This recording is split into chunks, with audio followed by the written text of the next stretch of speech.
Good afternoon, everyone. I am very excited to finally be here. I'm really sorry I'm a little bit late. I've been having a few tech issues going on here, but good afternoon and welcome to Live at the Waterhole. I'm joining you from Tau Game Lodge Waterhole. This is what we're looking at, but my name's Kelly and I'm going to be with you for the next couple of hours. To start the show, we have got a there's two crocodiles. They showed themselves right on time there.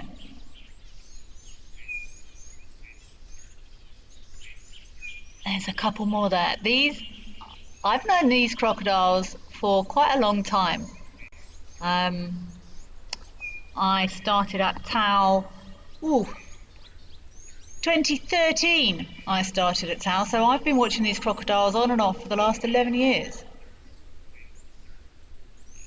What have they got? Oh, they're eating something there.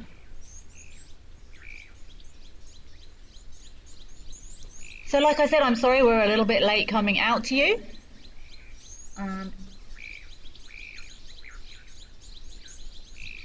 Okay, I've just had it in my ear that apparently we think this might be a baby wildebeest in here. Wow. I wonder if this was captured live with them taking this. But just remember, we are live and interactive this afternoon. Please send us through your questions and comments.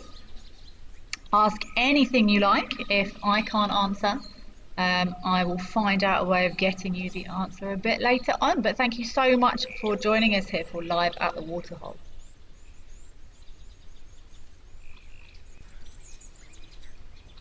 Send your questions and comments, as you can see, through to wildearth.tv/questions, or you can scan the QR code you can see on your screen.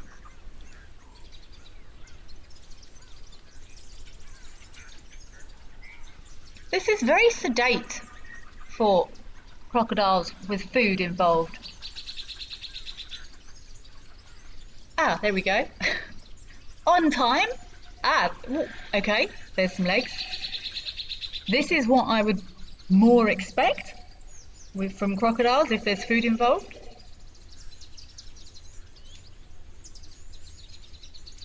There was definitely some antelope-y legs, but if someone has had a better view of this than I have, thinking this could maybe be a baby wildebeest.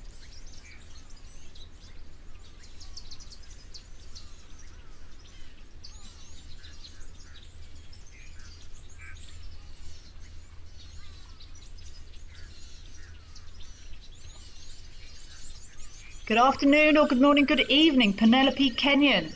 Hello. Nice to kind of meet you. And 4 crocodiles indeed, yes.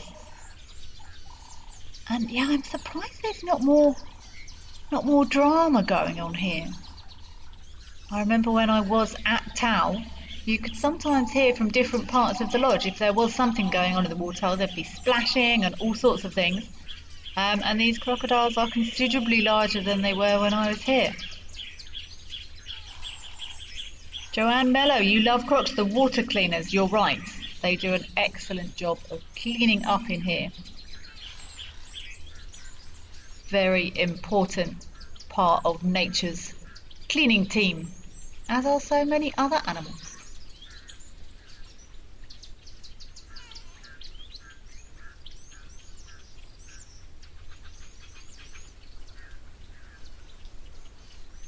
In case there is anyone joining us even later than I did, hello, my name is Kelly and I'm going to be here till around about 2:30 having a look at these amazing waterholes. But Tau Game Lodge, there's a very special place in my heart here.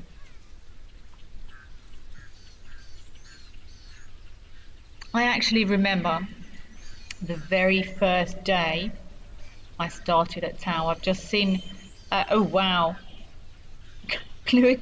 This is very difficult to pronounce. I'm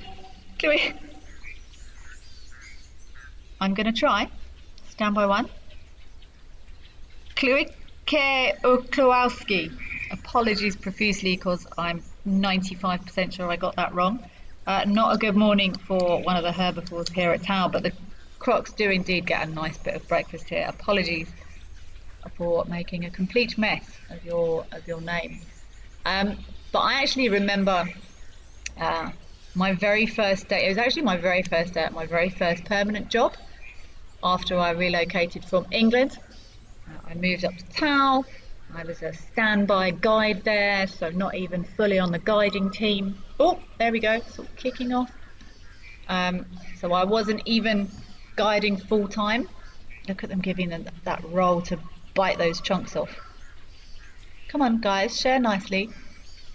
Oh, there we go. He's got a lovely bit there. And there wasn't much water in this waterhole on my first day of work. And I don't know if it was oh, look, they've broken that up nicely now. Everyone's got a look. Wow, oh, beautiful. Look at that.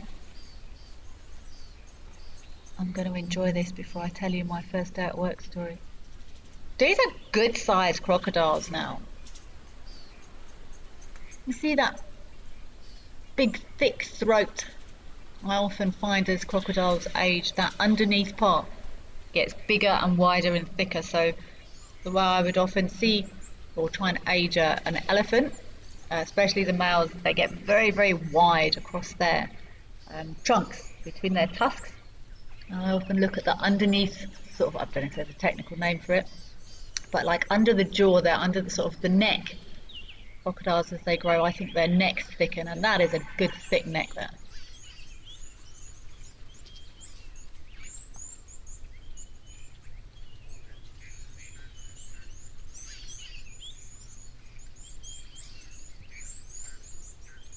Greg, do crocs have a special acid that helps digest big prey all at once? They do have a very strong constitution and a very strong digestive system. I can't remember if there's an actual name for the actual acid. I think there might be. But Greg, let me have a look. I don't want to give you the wrong name for that, but I do know that they do a very good job of digesting. And there will be nothing left over from a crocodile meal.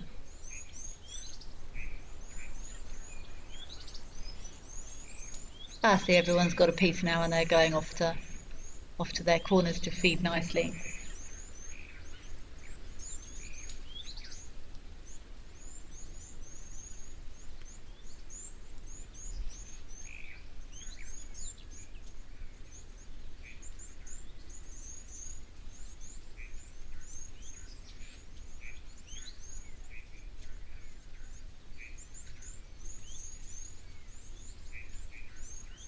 We've got some elephants coming down now as well. Oh, this waterhole. Oh, look at all the beautiful flowers out as well there. Come on, waterbuck, out the way.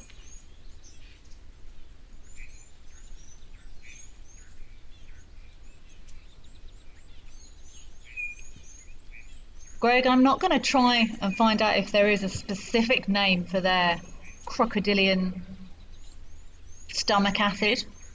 They will swallow things whole sometimes, but they'll also sometimes break things up like this, partially to share. And while animals do normally have a pretty good idea of what they can swallow, they wouldn't want to do themselves any damage by literally biting off more than they can chew. So they don't always swallow whole, but they do have a very strong digestive system.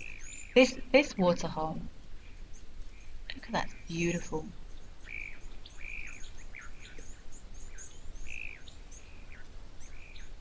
I don't know if can anyone tell me if anyone saw them catch this on this camera?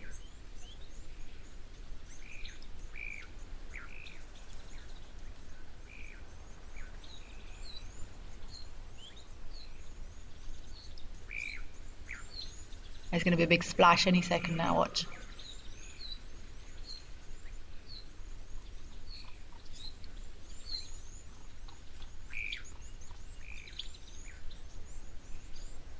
They're being very genteel and polite.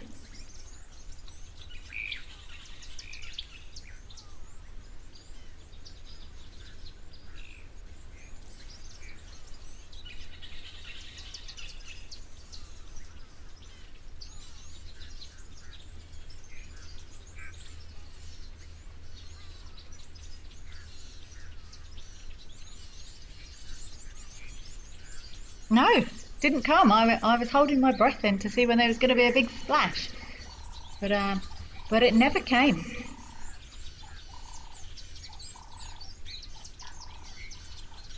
So anyway, yeah, my first day at Tau, the water was very low and there was lots of catfish or barbel flapping around it. Oh, flapping around in the. Hey, there we go. There's a big roll. Flapping around in the mud, and my lovely bit of stuff there. My brand new boss said that the catfish needed to be moved. And I think it was a test of fortitude to see which of the guiding team would assist the catfish in their plight. And I was pretty much waist deep in mud in this waterhole. There was sort of one slightly deeper part and mud, and the objective was to try and get these drowning catfish, not drowning, suffocating catfish over to the bit with more water. So yeah, my very first day at my very first job in the bush, I was in this water.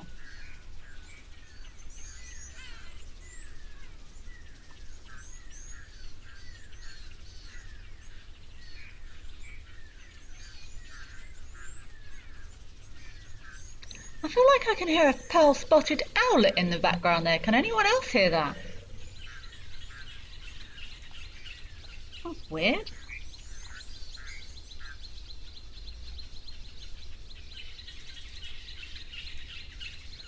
Hans, you thought competition between crocs was more serious.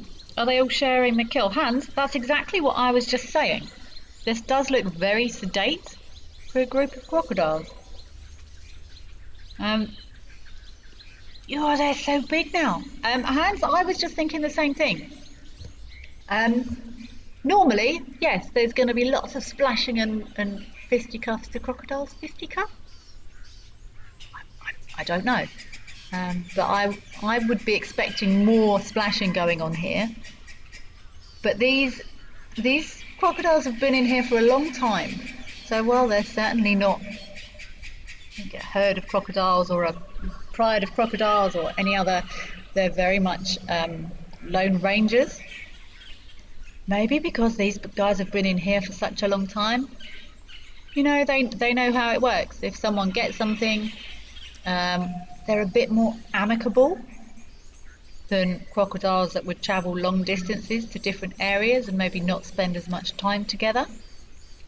But as I agree, I would be expecting much more infighting from these crocodiles. Oh, has that big guy over there got a bit of leg?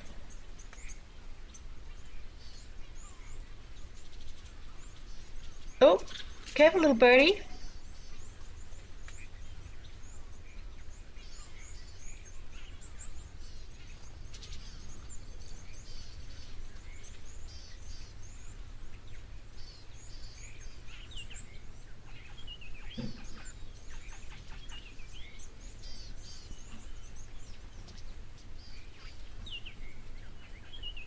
Look at that shot.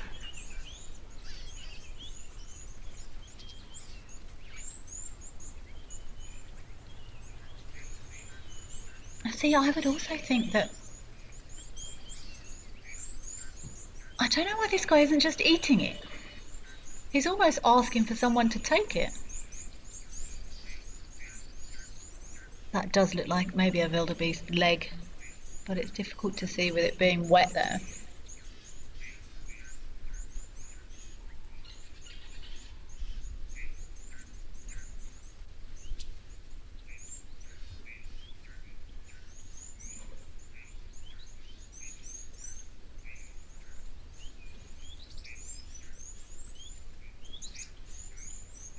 See, look how thick that neck is. Huge, big, wide, thick neck behind the head there. And I think that's also a sign of how well fed they are as well, because you know their heads are mostly sort of skull, lots of bone there. That's a rather brave bird as well.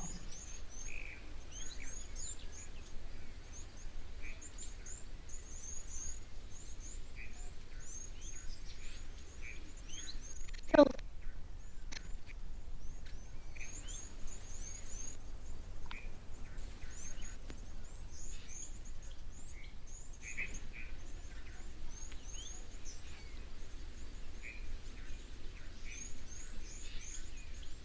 Nice view of this yellow-billed stork.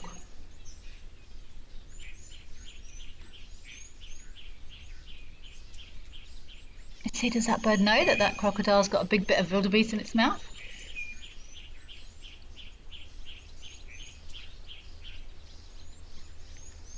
Filter feeding through the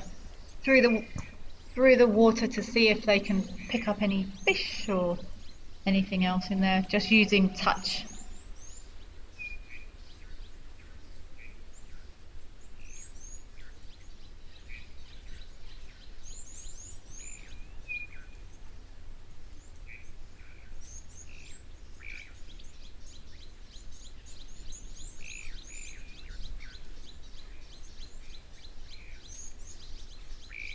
Johan O.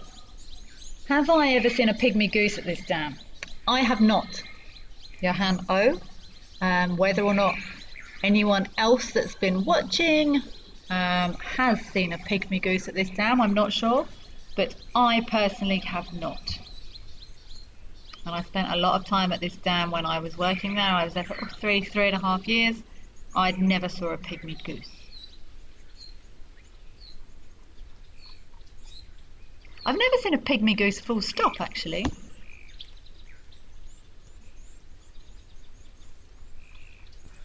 Johan, what's he doing with his mouth? It looks like he's filter feeding.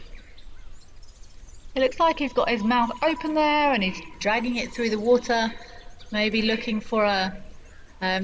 bells and beaks can be very, very sensitive. They're not just sort of big bits of bone. They've got lots of sort of sensory touch, so they can feel lots of things in there, and the second a little frog or something would touch that beak, it would snap shut and they would grab it.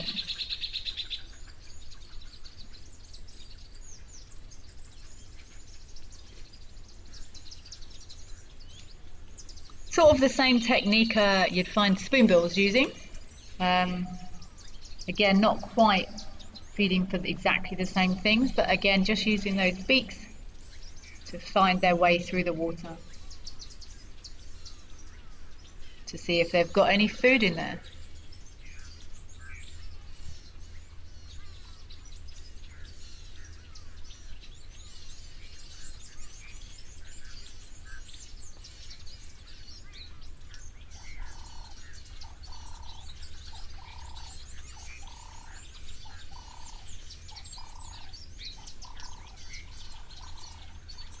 See, like it looks from this angle like he's almost touching that crocodile.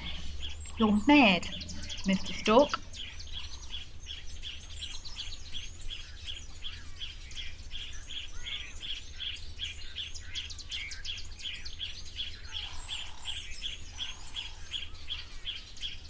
So this stork, I can't see his legs moving much, but what these when birds feed like this, what they will often do is sort of kick the bottom substrate around, give it a kick and mush it all up and get any little goodies floating through the water that might be hiding in the mud down there.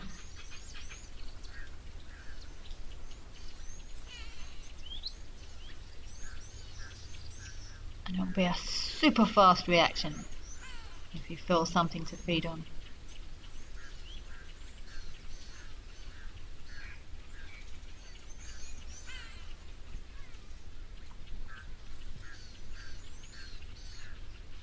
Yeah, I must say I have been surprised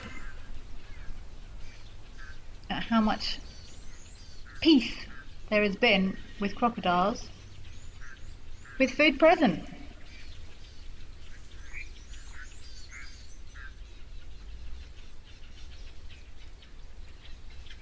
Catherine, you saw big pygmy geese last year in Botswana. That's very cool. I've never seen a look at that. I've never seen a pygmy goose. I must admit my bird list is very poor because I only started keeping a list about 3 years ago. There's some white-faced ducks there. I only started recording my birds about 3.5 years ago, despite being here for 13, 14 years. I only started recording recently, so I do not have a pygmy goose on my list, neither have I ever seen one.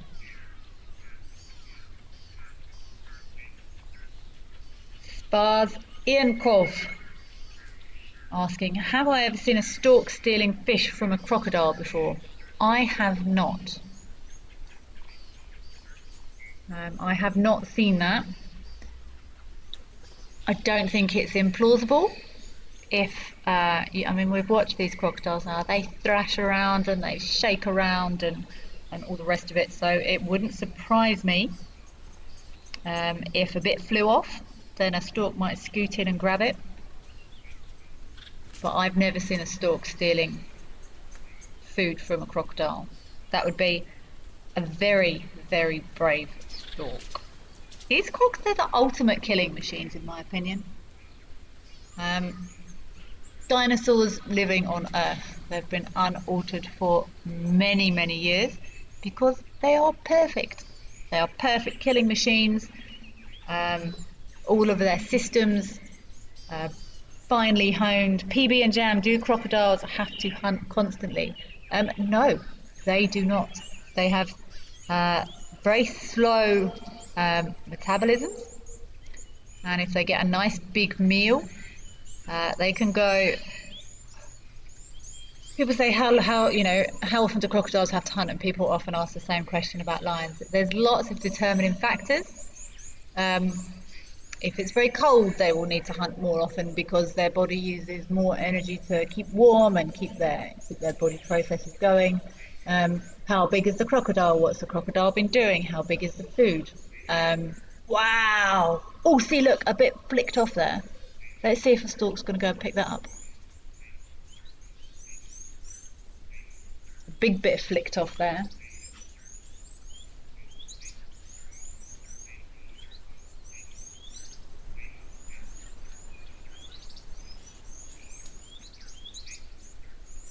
See, go on, stork. Go over that side. There's a big bit of stuff over there for you. But no, crocodiles don't have to hunt all the time. The regularity of it depends on lots of different things. But a nice big meal can last a crocodile a very long time.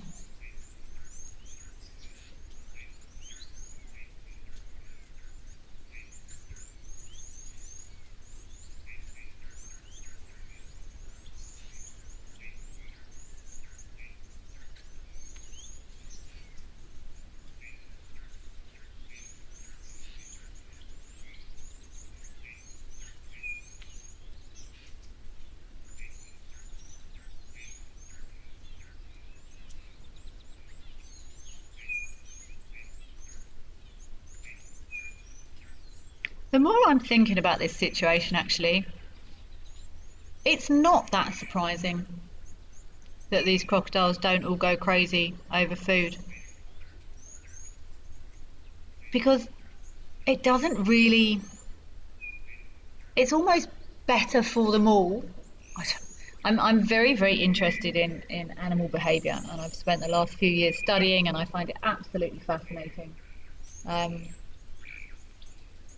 Mostly mammalian behaviour, so that might rule crocodiles out a little bit.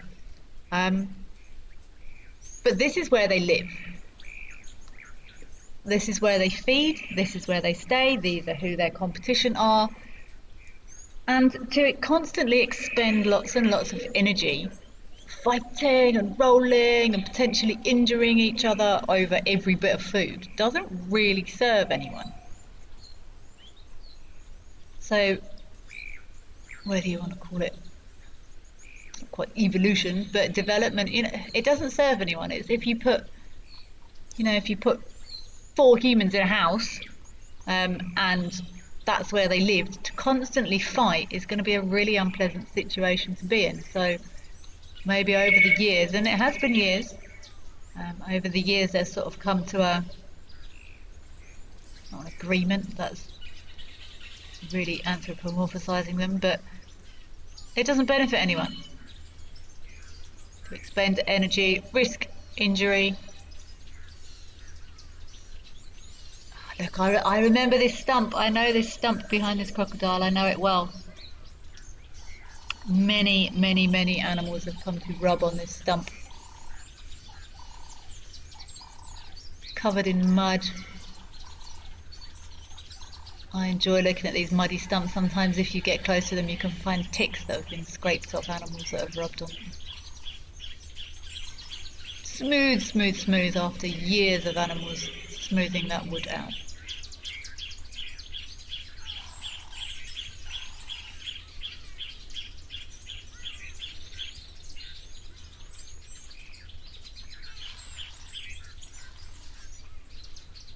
Out there with Mo, you're saying there was a lot more there was a lot more aggressive snatching with the kill initially when you started watching.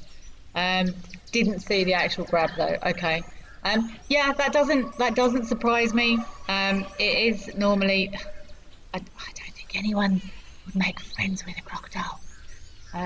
They're so lethal. They certainly wouldn't be befriending each other too much. But now I can imagine there was a big scuffle. And then I would imagine everyone, oh look, this one's coming in to try and grab again. I would imagine everyone sort of expelled all their energy. Remember, these are reptiles, so they don't produce energy easily. Every bit of energy they use is 100% from what they've eaten. And it wouldn't make sense to, if depending on what the prey is, use more energy fighting for it than you're going to actually obtain from it. So I would imagine there was a big scuffle and then everyone sort of calmed down a bit. But I'm sorry you didn't see the actual moment of bite either out there with Mo. I would have loved to as well. Lara Moore, how can the stork feel safe from the crocodiles? I have absolutely no idea, Lara Moore. I certainly wouldn't. But everyone does cohabit here on a regular basis. Crocodiles can catch birds, 100%. I've seen crocodiles feeding on birds, so it can happen.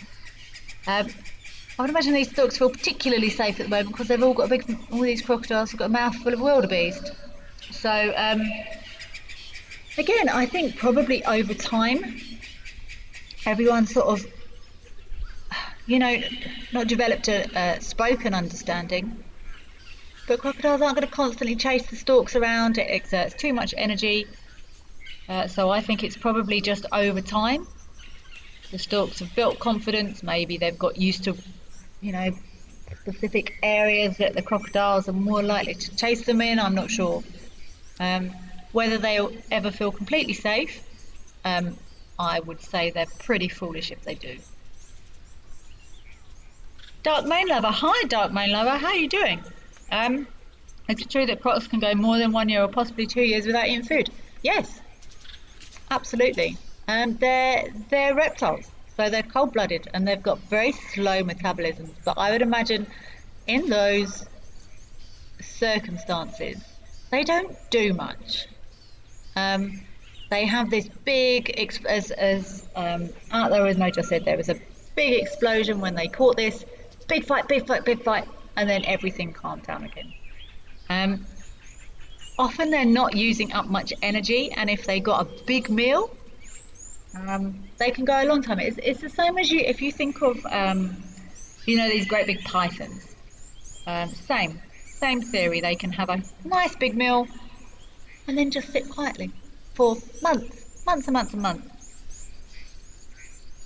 So yes, that is 100% true. Depending on what they're eating, they're not going to be able to go 2 years if they've had a bit of moorhen or something, or a bird, or something like that, or a little fish. But if someone managed to catch a nice big wildebeest or a buffalo calf, then quite possibly. But again, it all depends on conditions, temperatures, levels of activity that they're doing.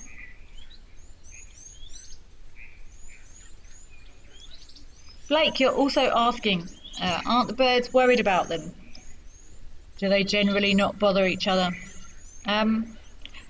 It's a pleasure. Have a great day as well. They generally don't bother them, as a rule. But you can see this bird. They're not super happy. It might want to go into the water, but there's a little bit of. I might not go in there just yet because there's a great big crocodile there. So as a rule, they don't bother each other, but they are never. Nothing is ever safe from a crocodile.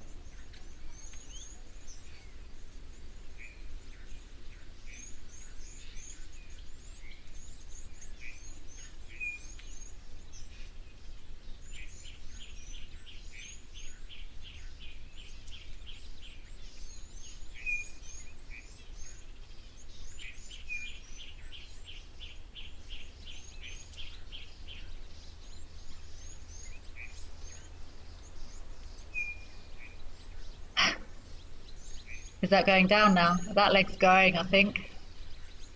Is that going down? Oh, oh there's Egyptian geese watching. Let's see if this crocodile finishes off this leg now.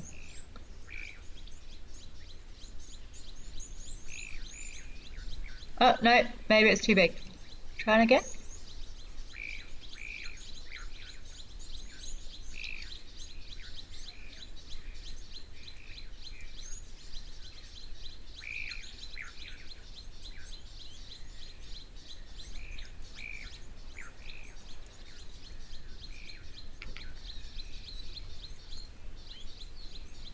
That gone all the way down?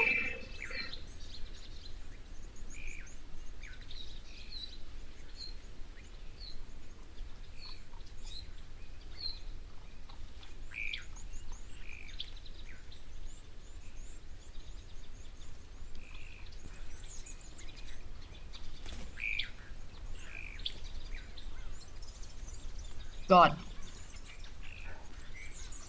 That leg is gone.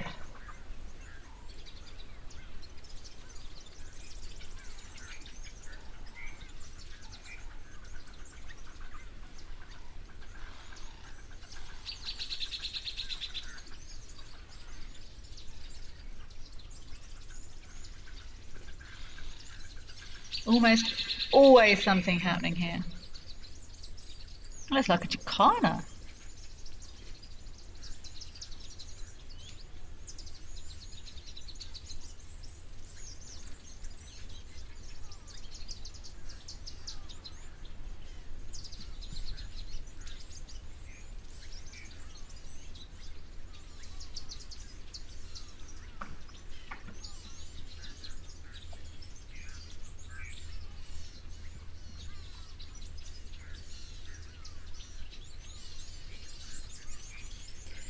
Dark Main Lover, it's an absolute pleasure. How lovely to hear from you. Yeah, I haven't been around for a while, but it's really, really nice to be back.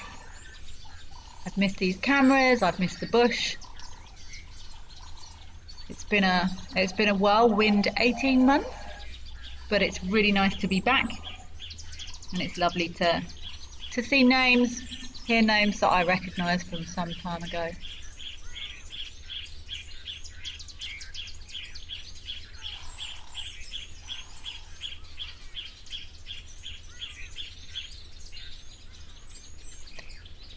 Well, they were some stunning images of these crocodiles at good old Tau waterhole. I think we're going to pop over now to Aldonio and maybe let's see what birds we've got going here.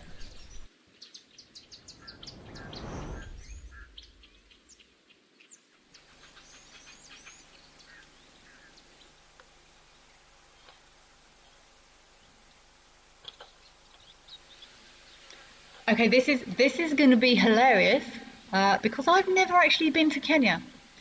So my gut reaction is that's a black-headed heron, but this could get interesting. So if we've got any keen Kenya birders on, please feel free to jump in. But that looks like a South African black-headed heron to me. I'm going to be very tentative for fear of looking a bit silly.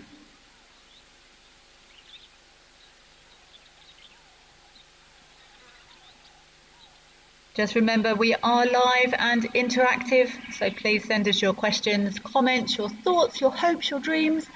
We love to interact with you. Send them to wildearth.tv/questions, or you can scan the barcode.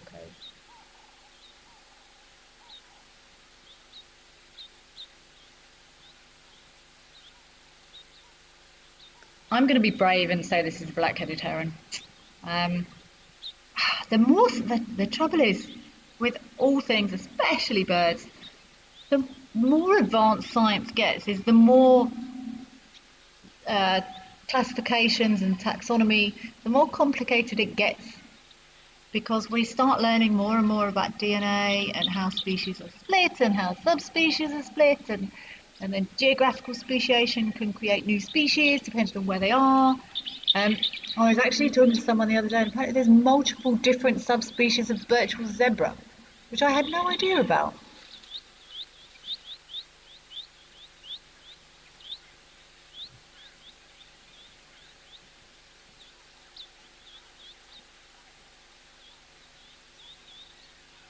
I do actually have a Pan-Africa bird book. It's not in front of me right now, which was maybe foolish. Maybe next time it will come with me. Or maybe I may even go and grab it. But yeah, black-headed heron. Good indicator is that lovely tassel down the back there. See, sometimes when I look at these animals like this, it's... What insane adaptations. Look at that long neck.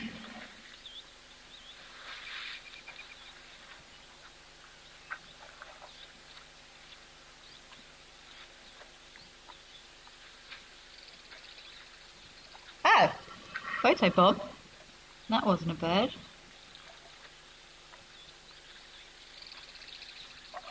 Lady Macbeth and Penelope Kenyon, thank you very much for confirming black-headed heron. I know it's a South African black-headed heron, but my Kenyan birding is pretty bad. There we go. Wow.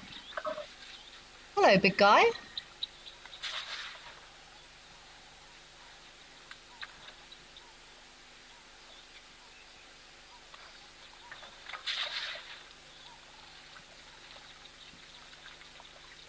Look at all those notches out that, well, not, yeah, they are, they're notches, little, the cartilage around the edge of those ears looks very thin.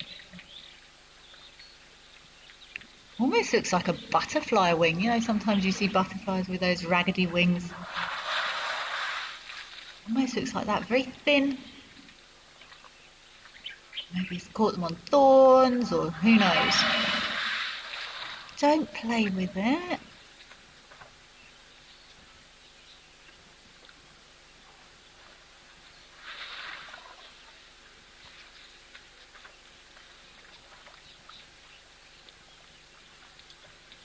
I wonder where each of those little notches, each of those little pieces out of his hair have come from.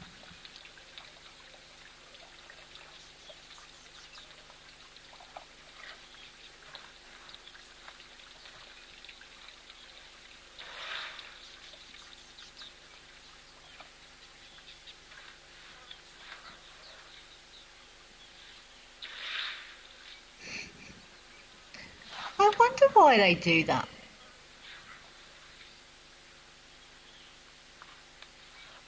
I honestly don't know. I'm quietly thinking about it now. But you would have thought, if he's going to all the bother of sucking all that water up and then putting it into his mouth like that, that he would sort of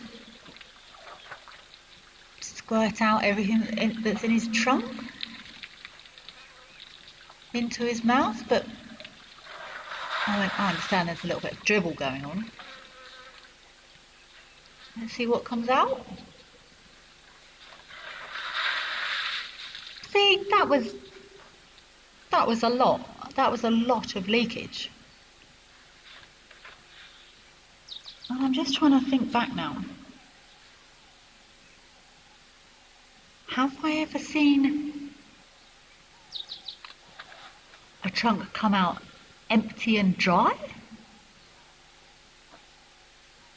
Maybe they can't empty it properly. Let's watch again.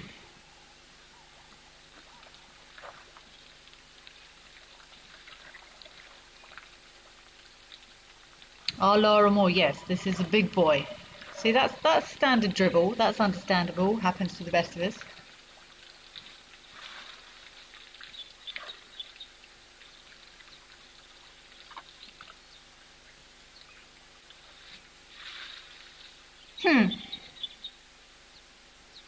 I'm going to do some more research.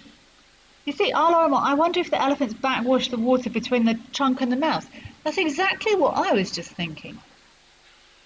Because normally, as I did at the start of seeing this boy, I said, don't play with it. But water's a very precious resource. And this big guy might have walked a very long way to get here. So is he really going to be playing with a super precious resource?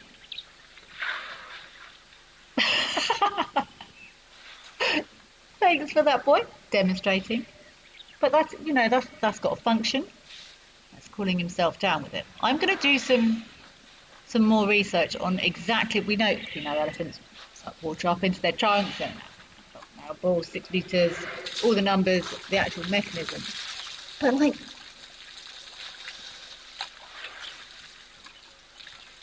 do they, you'll notice they're really silly now, I'm thinking out loud, but do they like blow it into their mouth?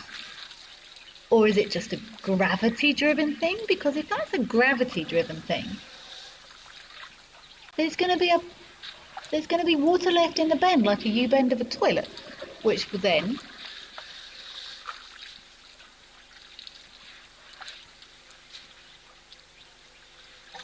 when he lowers it, fall back out again.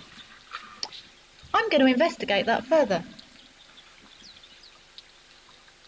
I've watched many elephants drink many times. But it's so nice just being able to sit here and really think about why animals do what they do. Animals do play, wild animals do play, adults as well, obviously young animals more so, but they definitely do, whether or not, I don't think that is play, I think that's a physiological thing that happens, but I'm going to look into that more.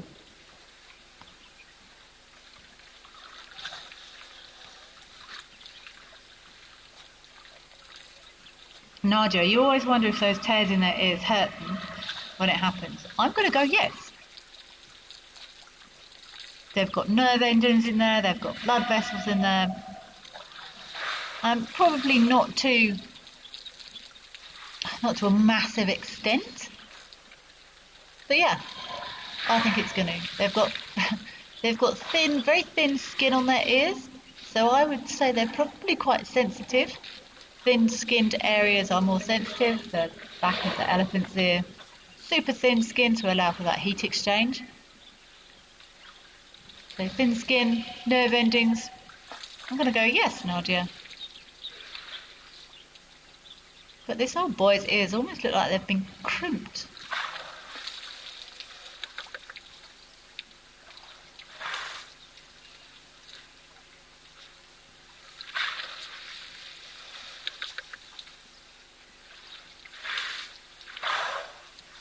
How accurate is that?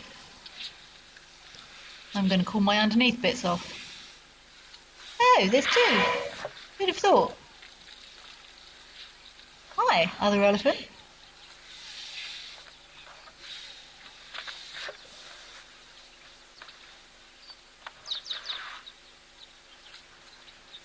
So that elephant on the left looks a little bit less mature than that huge boy on the right there.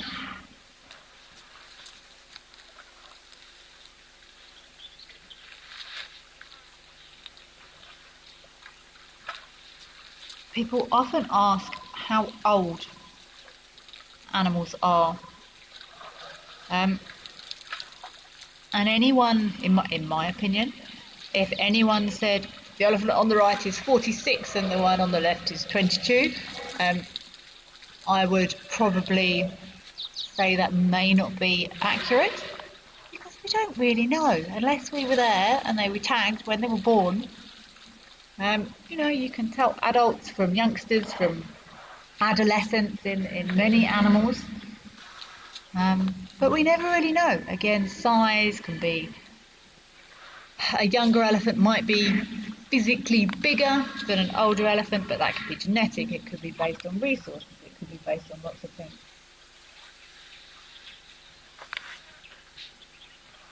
But I would say the one on the left, definitely younger than the one on the right. Ah, Laura Moore, maybe self-soothing. Combination of putting the water into his mouth, but also like a child sucks their thumb. Maybe. Maybe. But look, let's watch again. He's going to do it again. Let's watch the one on the left now as well. And see how much he drops. See, there's the dribble. Watch the one on the... See, he lifts his head up higher. He dropped much less. Okay. That kind of immediately dispels my theory of it's not possible for them to get it all in. Let's watch the one on the left again. Let's see how much he drops. See, he's lifting that trunk up much higher. Yeah, definitely keeping more in than the big guy on the right. Big guy on the right has only got one tusk, I think. I wonder. See, this is what I love. And I really enjoy being able to sit quietly with you guys as well and actually really think about things.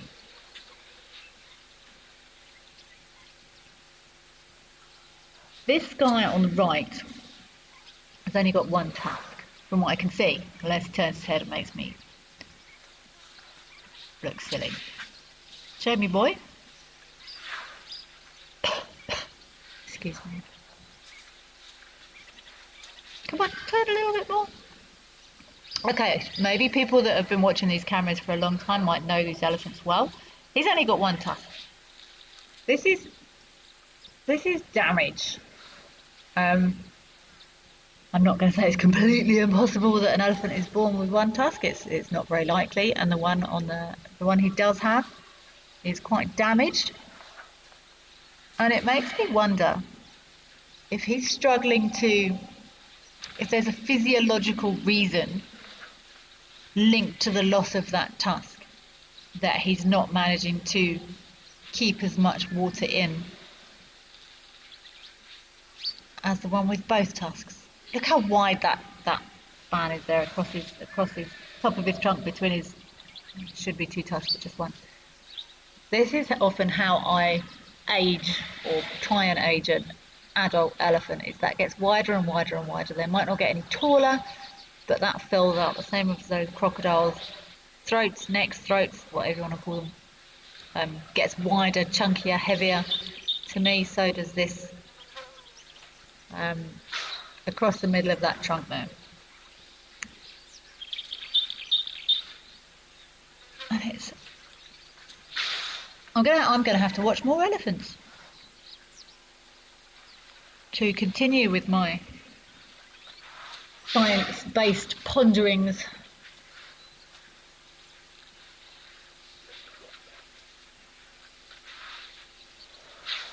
It just seems odd to me that such a precious resource like water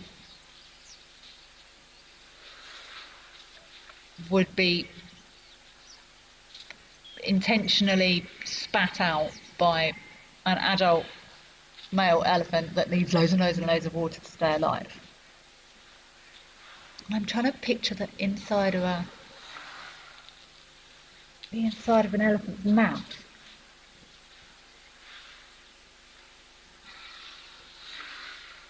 But it's not falling out of his mouth, it's falling out of his trunk. I don't know. Look. Watch closely the tip of his trunk when he picks that dirt up. Watch.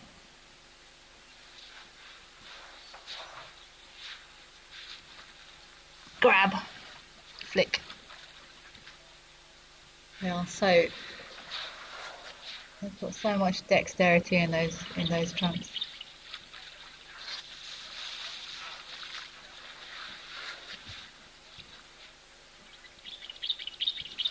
A lot of that tusk would have been sore, hey?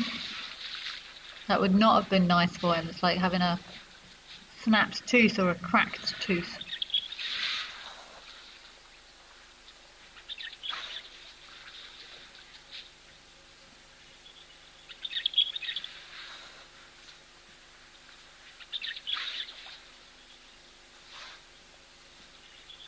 I'm gonna make notes. I want to look at more.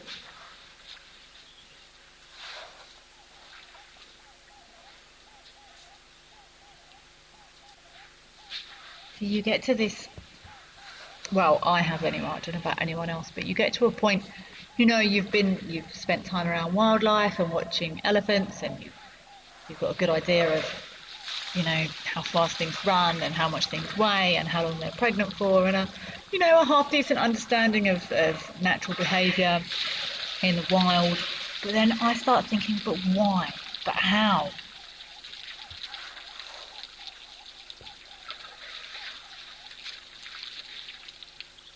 my notes I'm going to make are, how do trunks work?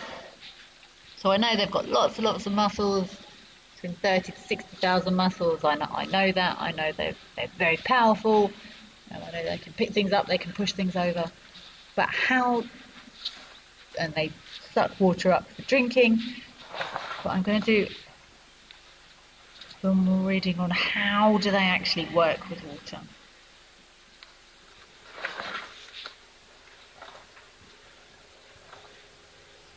And I'm literally writing that down as I sit here because get to my age you start forgetting things.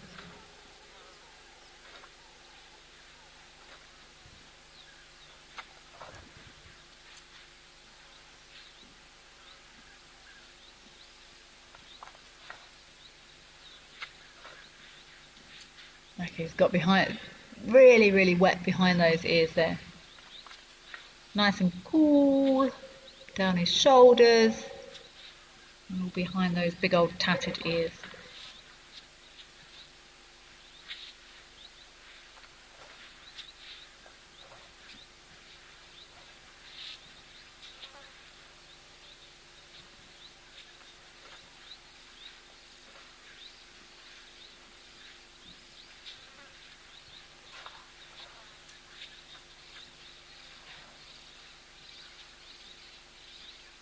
This is what I really enjoy now. He's just observing.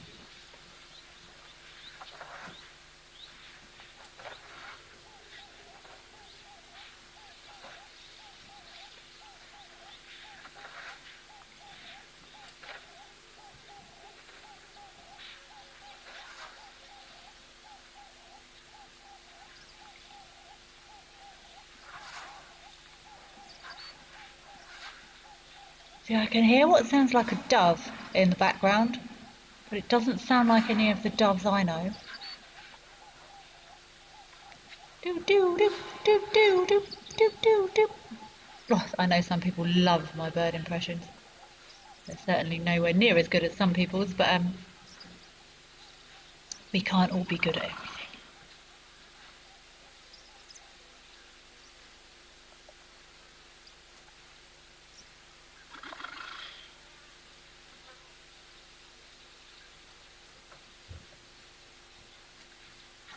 And they're gonna pootle off into the bush after a nice drink.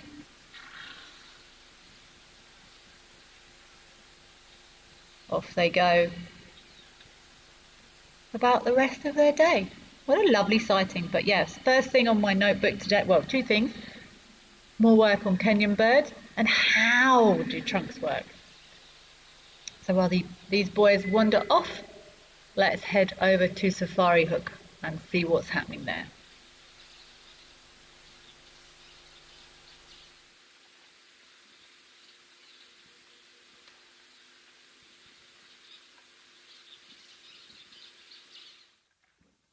Oh, there's lots happening here. Wowzers.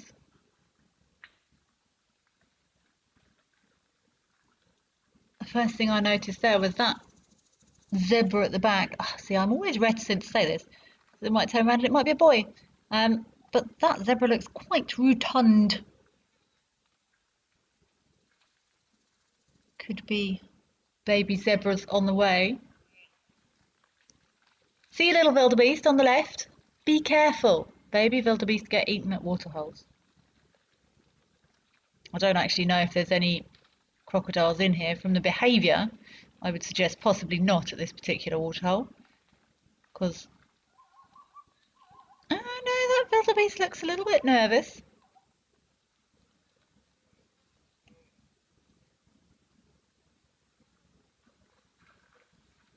Those beautiful oryx or gemsbok. Oh, looking at those gemsbok. Are they dragonflies flying around? I actually did a first aid course for 2 days this week. As guides, we have to do a regular first aid course refresher, ideally a wilderness first aid course. And we were repeatedly reminded of the golden rules of first aid, and one of them was don't remove impaled objects. And the example we were given was actually an oryx or gemsbok horn. and someone told a story about how, I don't think it was actually from a, I don't know how someone managed to do it. I've got no idea, but yeah, our first aid trainer pointed out those insane horns. That's what that made me think of.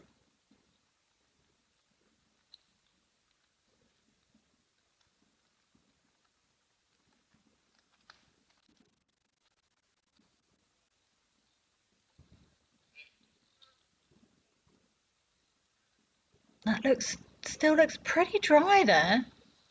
I know here in the Lowfeld, everything is insanely green now. Fortunately, we've had excellent rains. Um, to date, they can keep coming, but it was dry. It was dry. Everyone was panicking. But everything in the bush. I haven't been into the bush for a little while now, but I must go. And watching these cameras makes me want to go even more. It certainly doesn't make you think, oh, I've seen my elephants now. But this still looks very, very dry.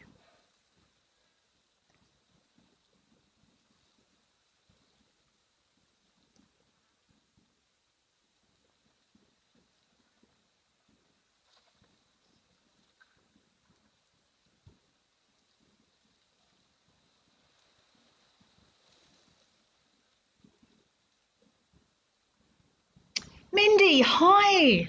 How are you doing? I'm glad you like hearing from me. This makes me very happy.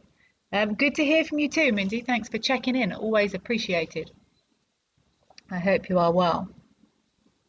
Wow, those horns on that oryx are absolutely insane, aren't they?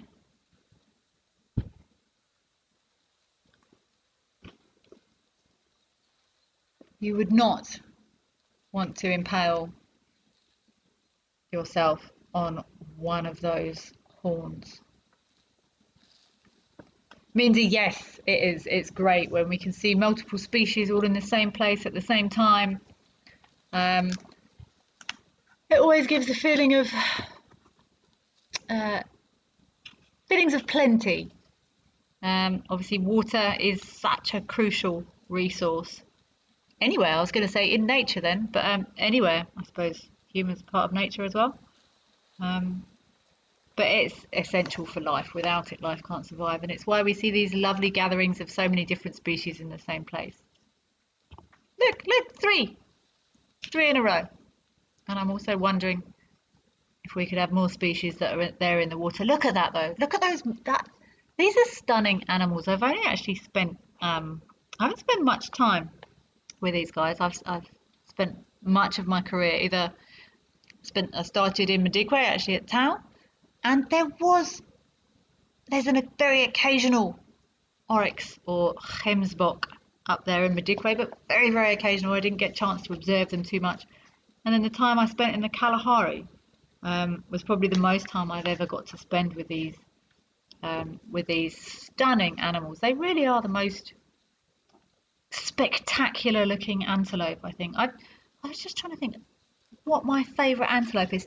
Everyone tell me what your favourite antelope is and why. I would love you all to send in what's your favourite antelope and tell me why.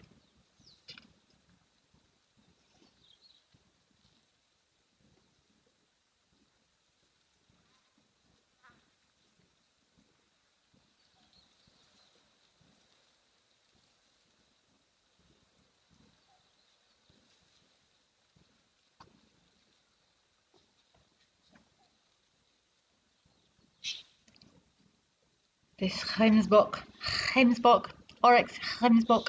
It's having a good long drink, eh?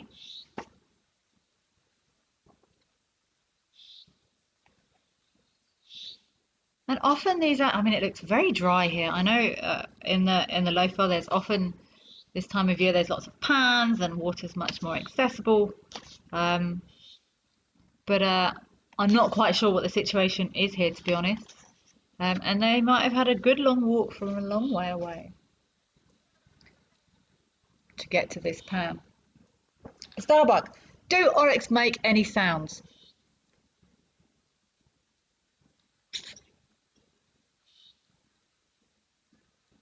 Starbuck, I don't know. I've never heard an oryx make a sound.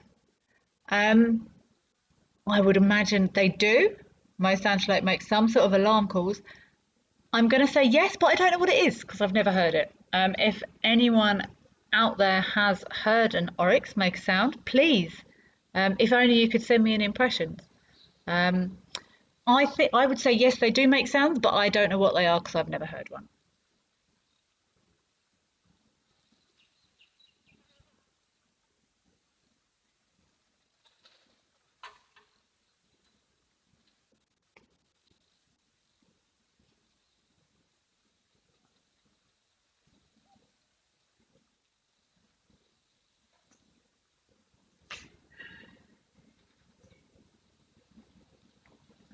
These,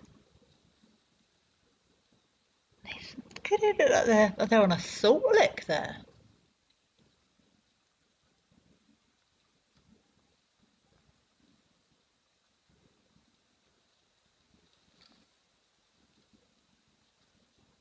Sharing these resources beautifully.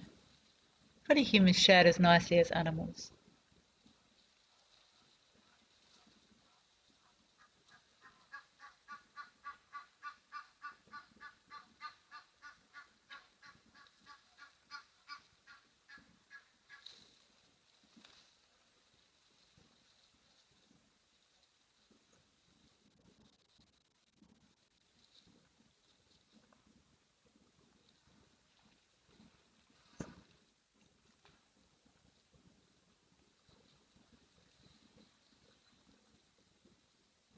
Oops, what's happened there?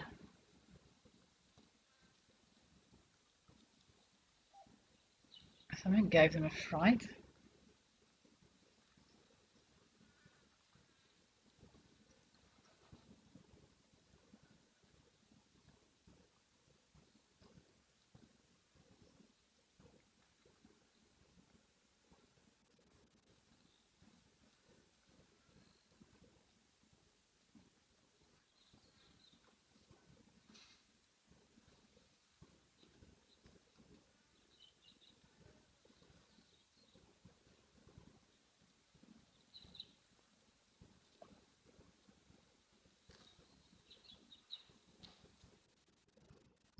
I wonder what made those kiddie jump there.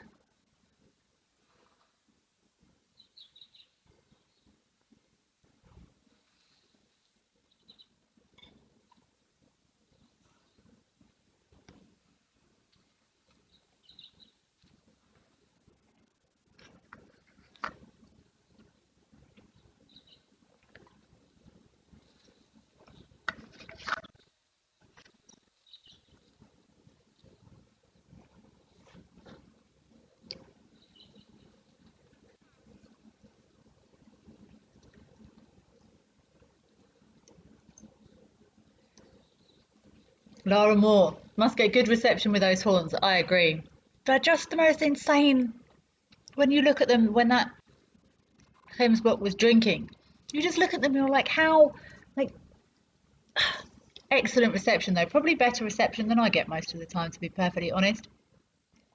Mindy, you like a Nyala. Um, they look like they're wearing knickers. They do indeed look like they're wearing knickers. Or I normally say, look, I think they always look like they've walked knee deep in yellow paint. And the way those males slow dance. Yeah, I've had some great sightings with those male Nyalas when they're doing those beautiful lateral displays there. Joanne Mello, Springbok.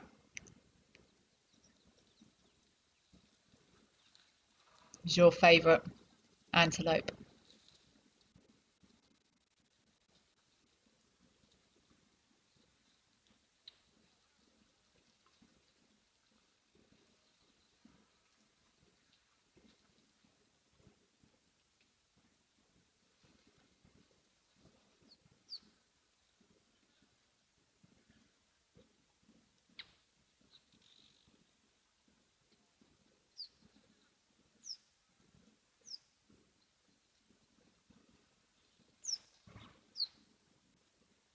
Penelope Kenyon, Springbok, proud South African Durbanites. They are stunning, those Springbok, actually. Again, I did see Springbok in Madikwe, But they were quite far from where Tao is. Actually, has anyone seen Springbok on that Tao dam cam? They have been seen there, but the Springbok in Madikwe often used to hang around up on the plains more than anywhere else. So they are beautiful looking antelope. Greenock, those long-necked. They are very strange looking antelope. Laura Moore. I've never seen one in real life, for want of a better phrase, but they're very strange looking antelope. Amazing adaptations. Um, does an oryx pfft, you say, or snort like a goat? I would I would have thought so, like a alarm, pff, like snort. Um, what's that elephant doing? And also, uh, Daniel, do large antelopes stamp their feet like impala? Quite possibly. Um, I've never heard, well, there's several animals I've never heard make a sound, but I've never heard a gemsbok make a sound. So I'm not going to confirm or deny, but I would imagine they do. Most antelope do make alarm calls. Some whistle, some snort, some bark. Um, I'm going to put that on my list. I'm going to find, before I next speak to you, a cacophony of gemsbok sounds because I don't know what they sound like.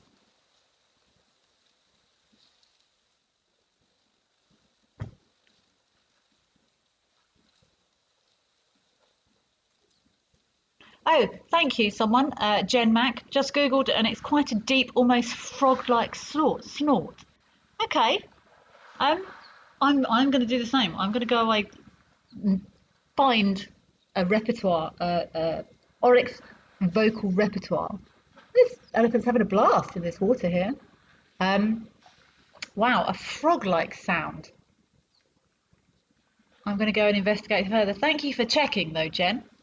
I appreciate it, but I'm going to go and do some research on noisy oryx. This elephant's having a ball here. Go on, get that trunk in that ear.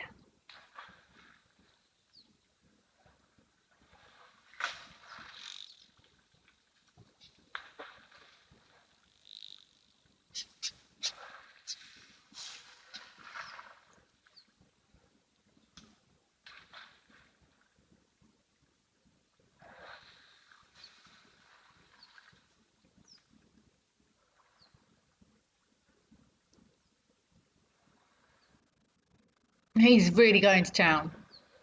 Don't spare the mud there, boy. But look how short this guy's tusks are. These look like they've been. Oh, what bit's he scratching? Is he scratching that ear? This is elephant scratchy heaven. I think mud and water and a nice tree. Is he going to go right in there? Let's see.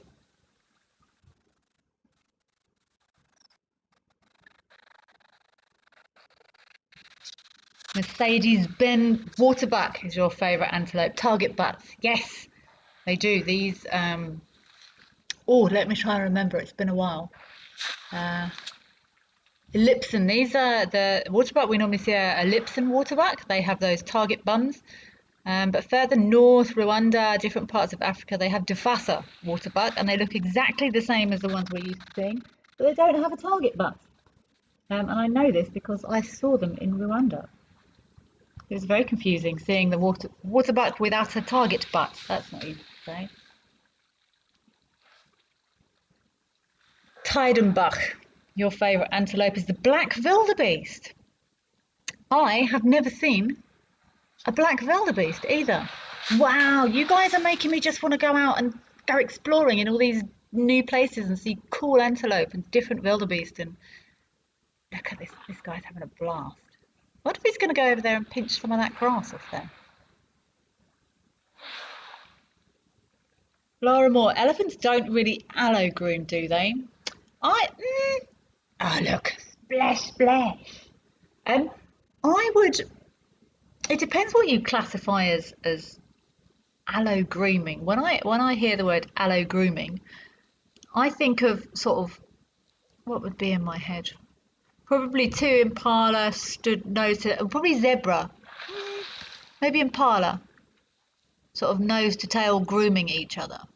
Um, I don't know what the exact definition of aloe grooming is, but elephants have physical contact often. Whether or not that's classified as grooming, I don't know. Um, but they certainly have physical contact with each other. Whether or not it's picking ticks off each other as aloe grooming would conjure up in your head, I don't know. I think I'd agree. I think if someone said, Kelly, do elephants aloe groom? I'd probably say no. But then you get to the ambiguity of it all, really. What is grooming? Does grooming have to physically be mite or parasite removal, or is it just like nice physical scratchy touch? I don't know. Stevie GB. Hi, Kelly. You're having a bet with yourself. Please tell me you're a Londoner. Well, Stevie GB, technically no. I'm actually from Surrey, darling. Although sliding to the territory of see, I'm speaking eloquently now. No, I'm from Surrey. I was born in Surrey. I I used to work in South London, but I've been here a long time now. So unfortunately, you lose the bet with yourself. I'm not quite from London, so I don't know. Where are you from, Stevie GB? Um, if people ask me, I normally just say, England, or if pushed, I might say London because lots of people don't know Surrey. So where are you from, Stevie GB? Let's see how close we were.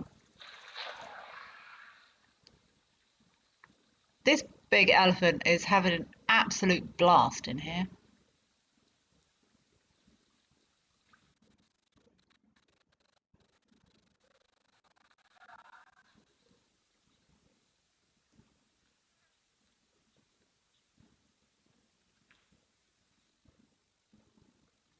Loving life in here.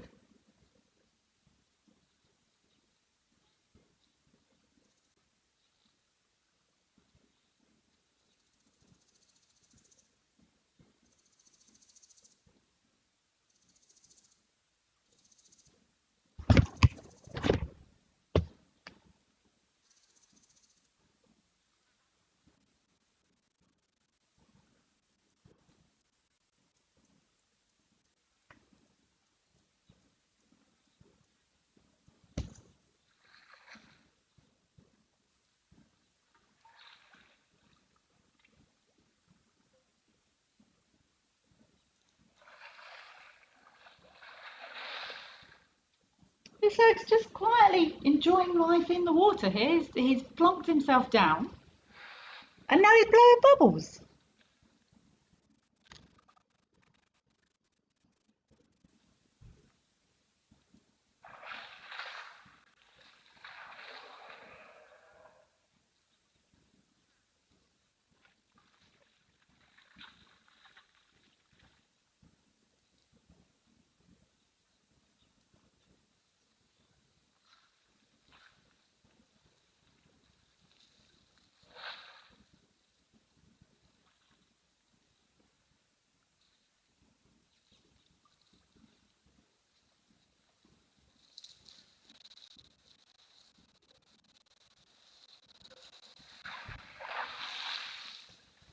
This is the longest I've ever seen an elephant sit like this before. Well, sit, lay down.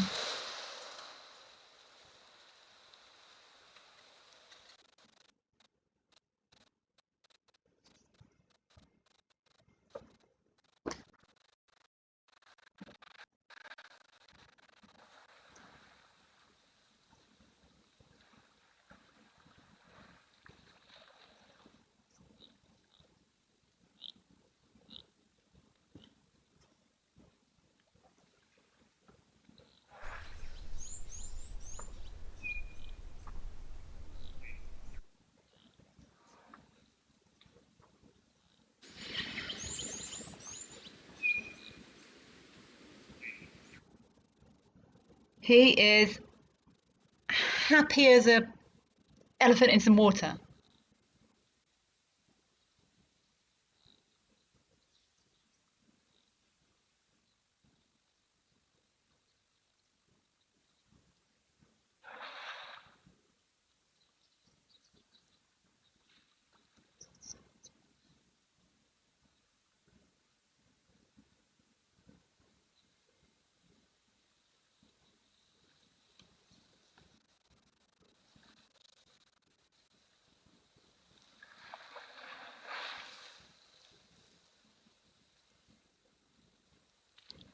Looks like he's falling asleep.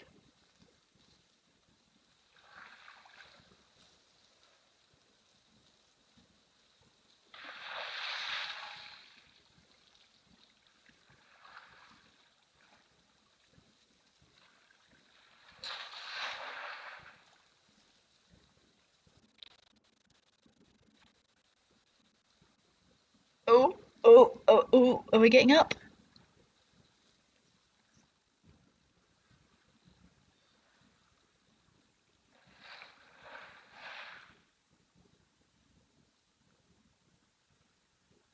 This boy is loving it in here. He's blowing bubbles.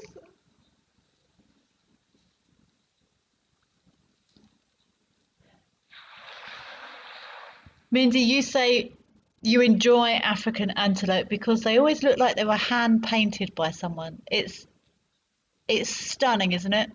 Nature really is its own artist.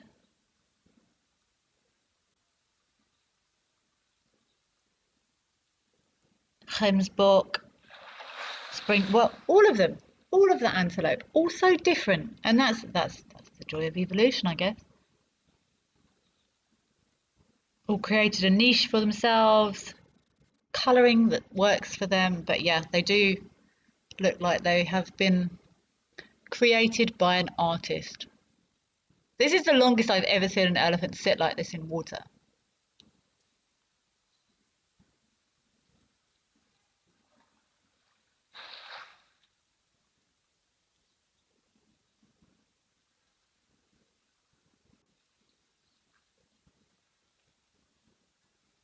Up snorkel.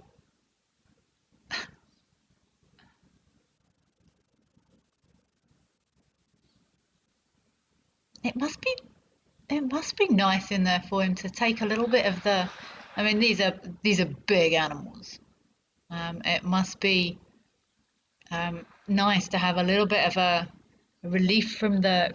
Oh, oh, oh, oh, oh, oh! Give him a shove. Are you gonna go over? No, I thought it was gonna go straight over on his side then. Stevie GB, you're from Glasgow. So no, quite a long way away. Although, since I've been living in Africa, Glasgow and London are not as far apart as I thought they were 20 years ago. But no, that's you weren't too far out. You didn't quite win the bet. Um, but no, I'm a Surrey girl, but I've been gone for quite some time now.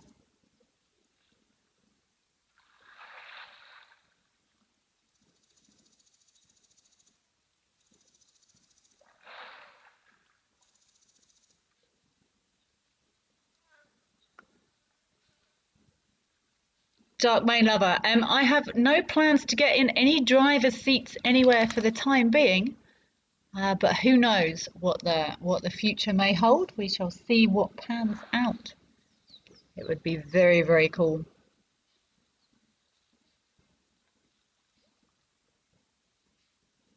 And Mindy, yes, I was just thinking that this is almost like warthog-like behaviour, but he keeps sticking his trunk out. But yeah, he looks like a very large, very wrinkly hyena chilling in a muddy puddle, doesn't he? I'm waiting for it. It's almost like he wants to sort of lay flat, but no, no. Ha! He's got to get out because he's going all crinkly. I'm so funny. Lara, I was thinking the same thing. I was also trying to work out what he would have been doing, and all I can think of is like he must have been sort of almost on his knees, on his knees and then like his back legs also tucked under him. I can't have imagined it would be very comfortable. But this is a big animal and he had an absolute blast in there.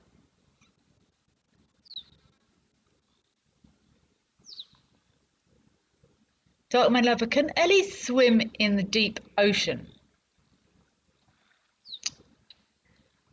They can swim. Whether or not they'd make it, like I suppose if something can swim, then it can technically swim in the deep ocean. I don't know how deep into an ocean elephants would swim because, I mean, while they can swim, it's probably not a 4-ton animal's best method of motility. Let's put it that way.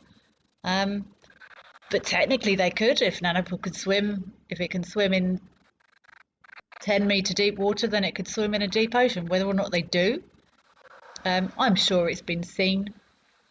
In the back of my mind, I can envisage reports of elephants seen in an ocean somewhere, but I can't remember where or when it was, and I certainly wouldn't have thought they'd make a habit of it. Oh, here we go. Now comes the rubbing. This is like this little spot here for this elephant. This is just elephant spa heaven. He's got water, he's got some mud, he's got a scratching post. This would probably be the equivalent of being in a spa and having a masseuse and a nail technician and a facial person. You can tell I don't really know what goes on in spas because I don't really go much. But this is sort of seventh heaven for this guy. Oh, hello, birdie. I couldn't work out what that was. I thought it was feathers.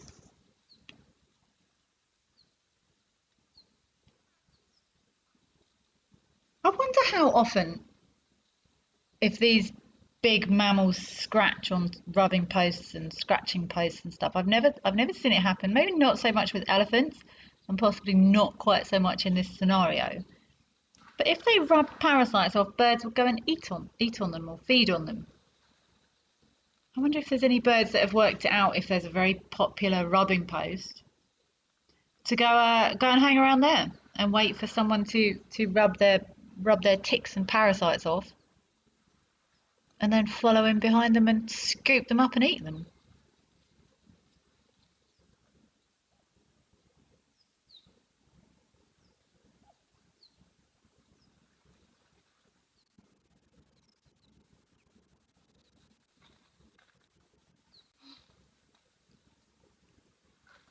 Ha, I hope everyone heard my he's got to get out because he's going all crinkly joke. I enjoyed that, even though I do say so myself.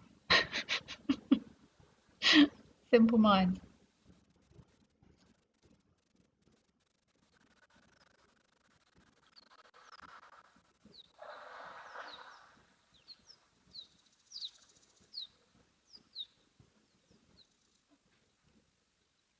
Harriet Hodgin, it seems like he's not putting much weight on his one back leg. Let's have a look. I must admit I hadn't noticed that, but let's look.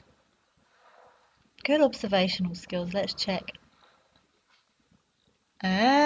Ooh. I think you're right. Which? Yeah, that one has got up, lifted up there now. I think you might be right, Harriet.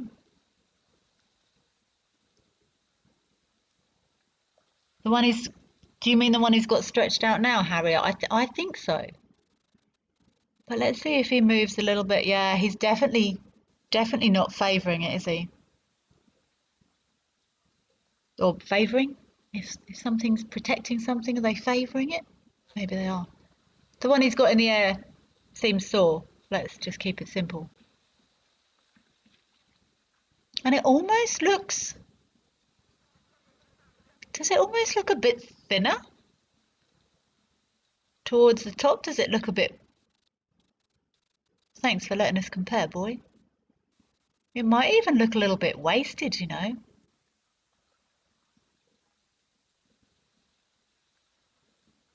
Maybe you're right, Harriet, and maybe that's why he hung around in the water so long. It's amazing what nature shows you if you just, oh, look at those zebra having a little bit of a hoo-ha at the back there. But maybe that's why he spent so long in the water, Harriet. I think you're right.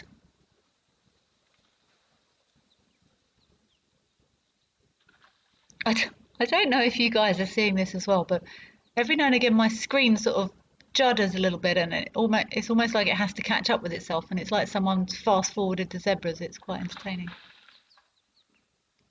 Yeah, I think you're right, Harriet. I don't think he's enjoying that leg he's got lifted up now. I think it might be sore. I think that might be a little bit sore. And Mindy, I wonder if birds, except prefer live insects to dead ones. Um, I'm sure someone's done an experiment at some point, and I think they probably, although dead insects are slower, so they might not use up as much energy catching them. But I would say probably taste-wise, I'd probably go for the live ones every time. Shame, boy. I hope your leg's feeling better soon, but I think that probably might be why he spent so long in that water, to take some weight off it. You carry on about your day, big boy with the broken tusks. Okay, let's go over to have a look and see what's happening across there at Stony Point.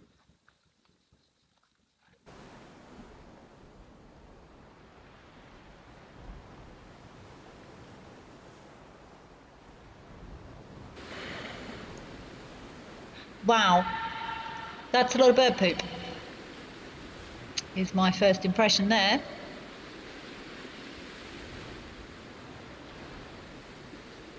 And I'm now terrified that I'm going to have to identify different types of cormorant, which I'm going to struggle with, to be perfectly honest.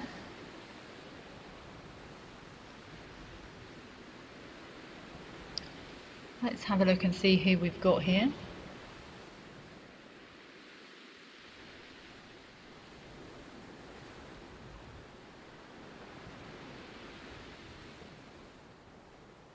From here, I can only see cormorants present.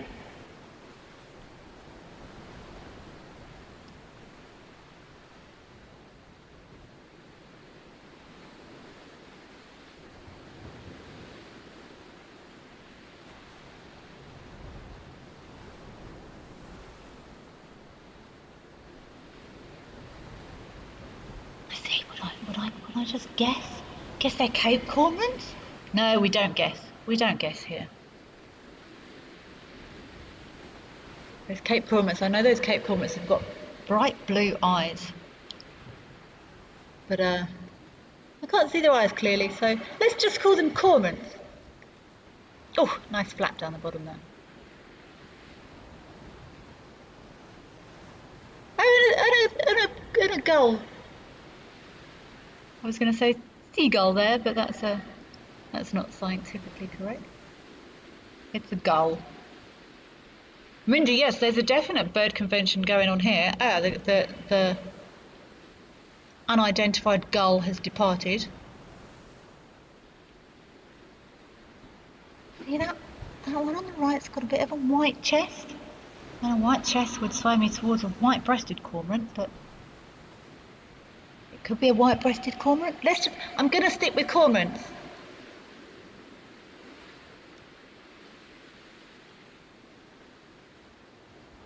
Darkmane lover, you're enjoying Stony Point, Betty's Bay. Again, I haven't spent much coastal time, you know. Did spend some time, probably some of the most, or the longest time I've spent around coastlines was possibly in New Zealand, which doesn't really help me with understanding South Africa's coastlines much. But there's definitely a lot of avian activity here.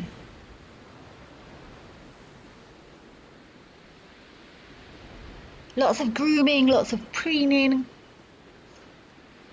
Very important for all birds to keep their feathers in fine form, healthy, oiled, clean, preened, groomed.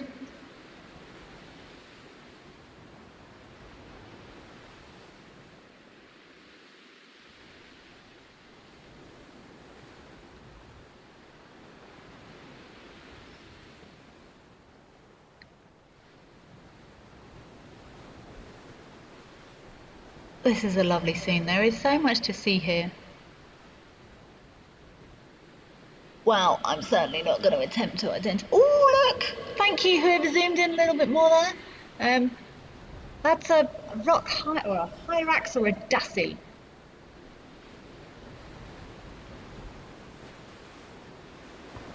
What a lovely image of a dassie as well. They're so often quite high up on rocks, bouncing around in rocks, but often on cliffs that I can't normally see very well. He looks a bit disgruntled. Disgruntled Dussie? Disinterested Dussie? Disillusioned Dussie? Doesn't he? Looks a little bit grumpy.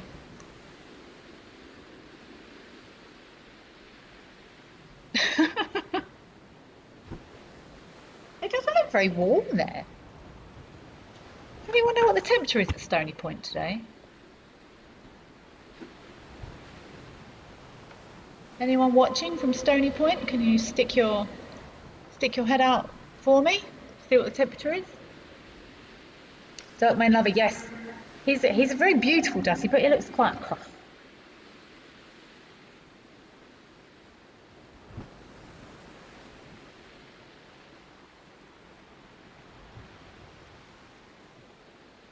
Look at them. You can nearly get quite a good view of his feet there.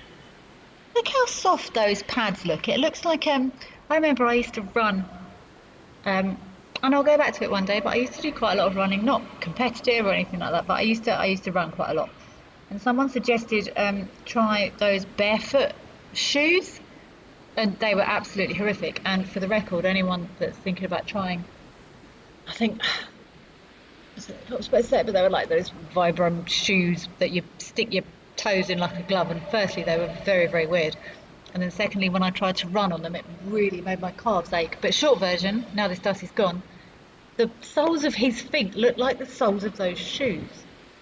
So I assume good grip, good for running up and down rocks. The disgruntled Dussie has departed.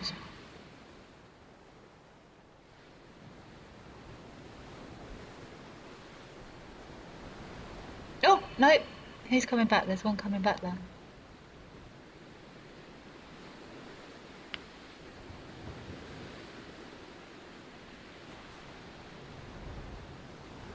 Oh, it's quite overcast there today.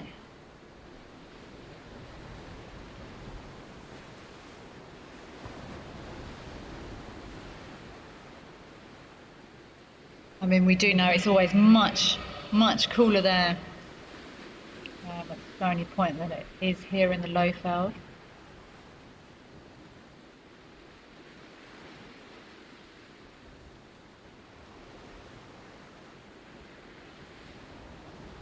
And that is a lot of bird poo. Lots of ammonia in bird poo, and that white clinging there to the rocks. And often a sign that, actually, same for dussies. Sometimes if I look on rocks or if I'm looking on cliffs, you can see white markings on the cliffs, often a sign that something's been pooping there. Doesn't look very warm, but the sea does look quite still there. There's some more dussies running around. I've never noticed that about dussie feet, to be honest.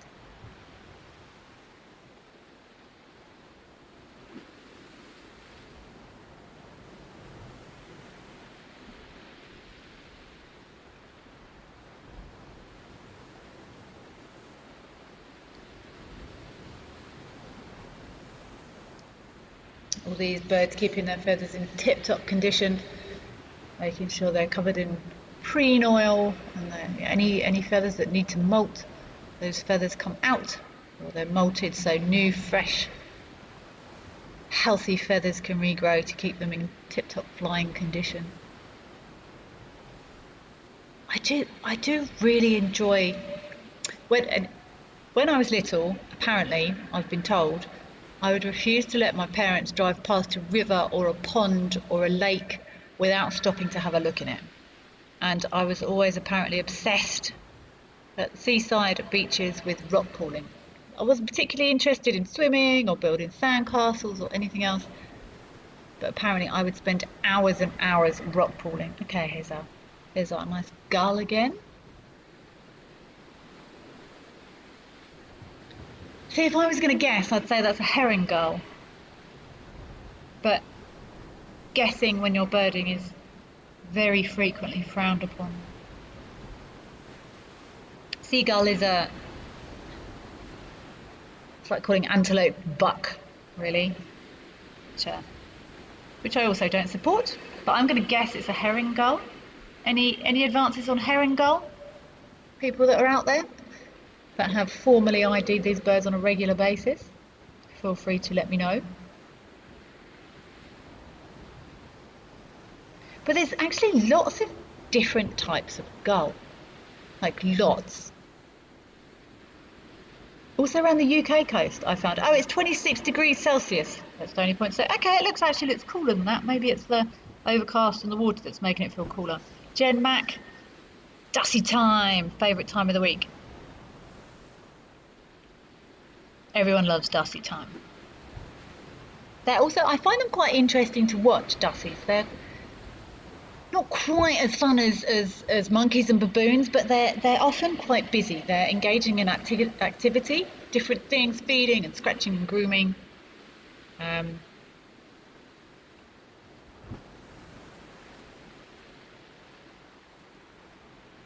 Okay, Mindy and Lara Moore. Mindy wants to know, do creatures in this area eat the kelp? I'm going to go yes. And Lara, do hyraxes ever taste the seaweed? Probably.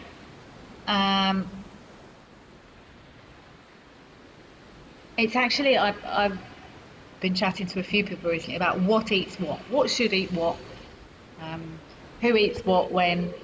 Things, sort of, they only eat meat, or they're herbivore or whatever. Stuff eats stuff to survive, and often the only way of knowing what is nutritious and tasty is to try it. Oh, look at that little guy.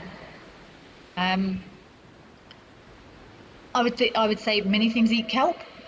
Is that a young Dussy? That looks like it's difficult to get a scale from behind a computer here.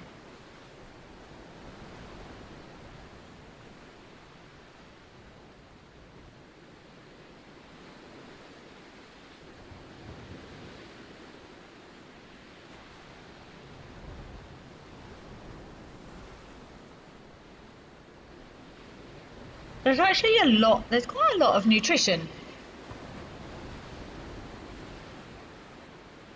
Hello, little Dussy.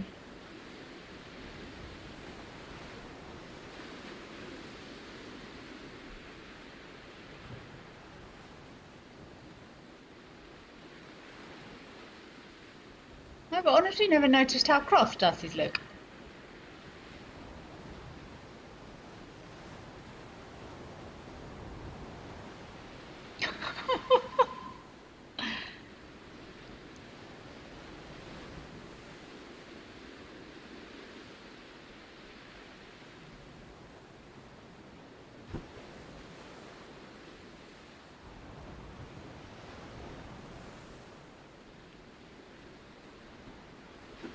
I check these feet. I know what a Dussy track looks like, but I've never really looked at their feet.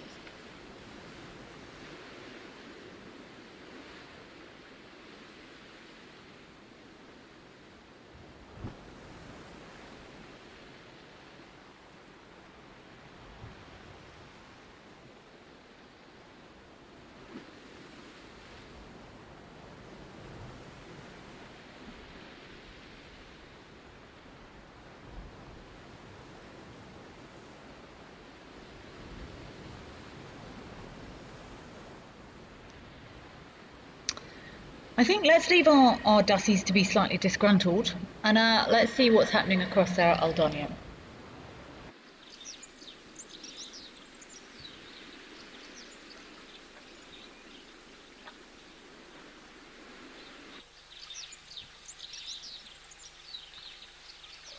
This is not the same elephant.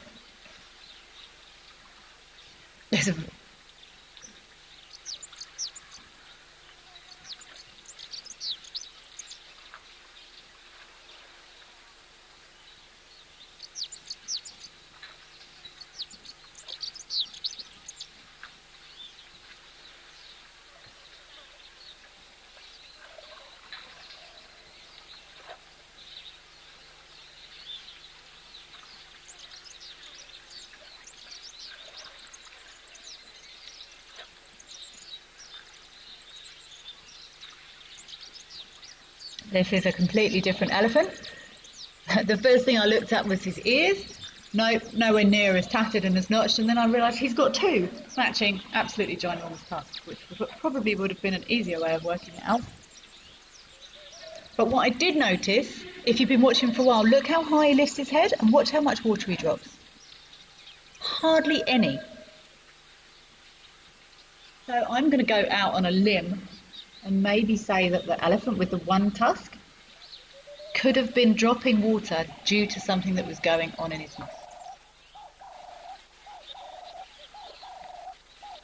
The water was falling out of his trunk, or maybe he wasn't lifting his head as high.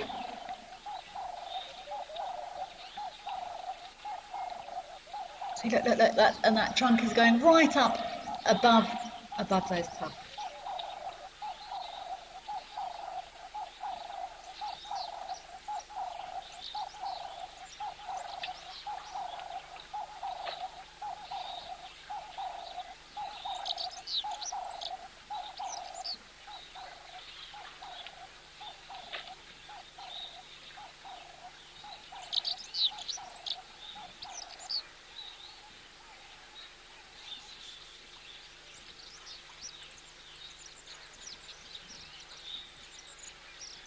Beautiful straight, well, not straight, they're a bit curvy, but equal undamaged tusks on this boy. And interestingly, standing exactly the same spot as the other guy was, so sure that means something. Maybe the water's a little bit deeper over this side or a bit cleaner, and lifting his head high, high, high, and hardly spilling a drop.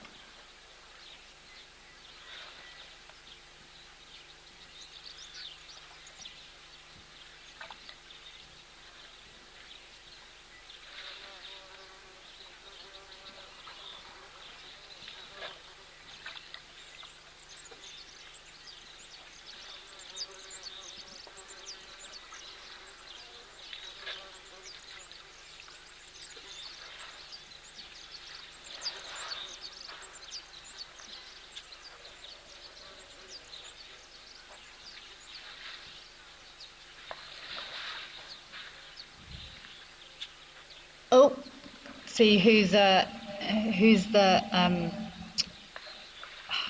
so I'm going to use the word dominant. Who takes priority out of these two? Second guy came in. Move along, please move along. It's my turn. So this must be a good spot at the pan. Just the far right edge there. Penelope Kenyon, thank you for loving the show, and I'm glad you've had a nice time with us. Whether it be this afternoon or this morning or the evening or in the middle of the night, wherever you're watching from. It's afternoon here, but thank you for joining us. Please do join us again. Dark Main Lover, hi! And it's an absolute pleasure to be back. I'm glad you were able to join us. Please do join us again. I hope I will be back on live at the Waterhole in the not too distant future.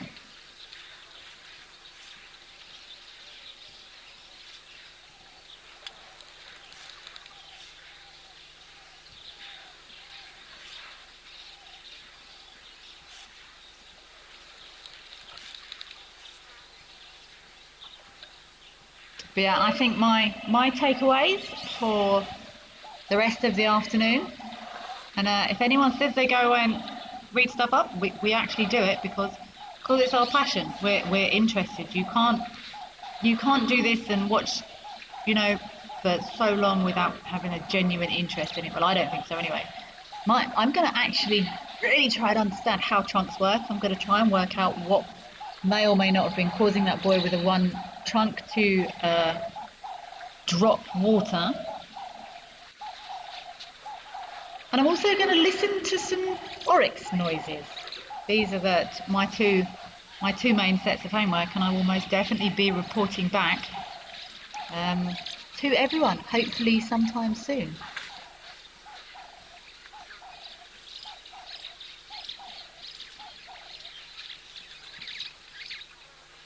Fabulous to see these monstrous mammoth mammals so close, so relaxed. And it's been an absolute pleasure to watch them with everyone out there today.